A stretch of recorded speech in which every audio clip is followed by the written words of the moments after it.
সাহাবী আবু তালহা রাদিয়াল্লাহু তাআলা ইসলাম গ্রহণ পূর্বে উম্মে সুলাইম বিনতে মিলহান রাদিয়াল্লাহু তাআলা এর কাছে বিবাহের প্রস্তাব পাঠান।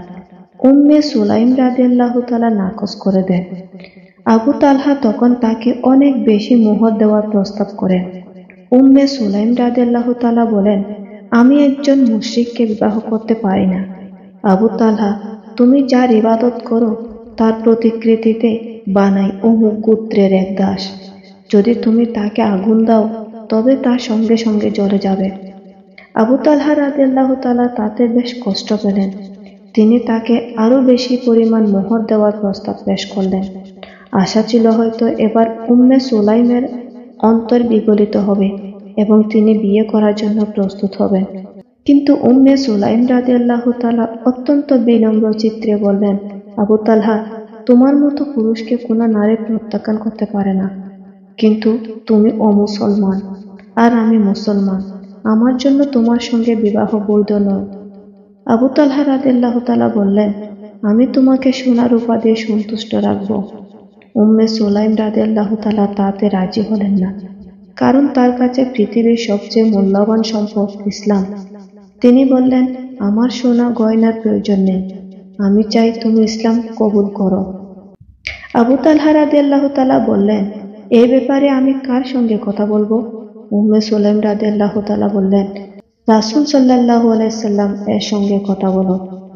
আবু তালহা রাদিয়াল্লাহু তাআলা তখন রাসূল সাল্লাল্লাহু আলাইহি সাল্লাম এর খেদমতে হাজির হলেন। আবু তালহা রাদিয়াল্লাহু তাআলাকে দেখে নবীজি উপস্থিত সাহাবীদের বললেন, তোমাদের কাছে আবু তালহা আসছে এবং তার চোখে ইসলামের আলো রয়েছে। আবু তালহা রাদিয়াল্লাহু তাআলা নবীজিকে সেই কথা বললেন যা উম্মে সুলাইমের কাছে বলেছিলেন। রাসূল সাল্লাল্লাহু আলাইহি সাল্লাম তাকে ইসলাম গ্রহণের পরামর্শ দেন। আবু তালহা গ্রহণ করেন। ইসলামে গ্রহণের ভিত্তিতে উম্মে সুলাইমের সঙ্গে তার বিবাহ সম্পন্ন করা হয়। আবু তালহার ইসলাম গ্রহণকে উম্মে সুলাইম রাদিয়াল্লাহু তাআলা মোহরানা হিসেবে মেনে নেন। পৃথিবীর সবচেয়ে মূল্যবান সম্পদ তার মোহরানা হিসেবে ধার্য করে নেন। এই মহিয়সী নারী সেই সব নারীদের জন্য উত্তম দৃষ্টান্ত যারা শ্রেষ্ঠত্ব ও মর্যাদা প্রত্যাশা করে। একটু ভেবে দেখুন, তাদের চরিত্র কিভাবে ঈমান, ইয়াকিন, শ্রেষ্ঠত্ব ও মহত্বের গুণে উদ্ভাসিত ছিল।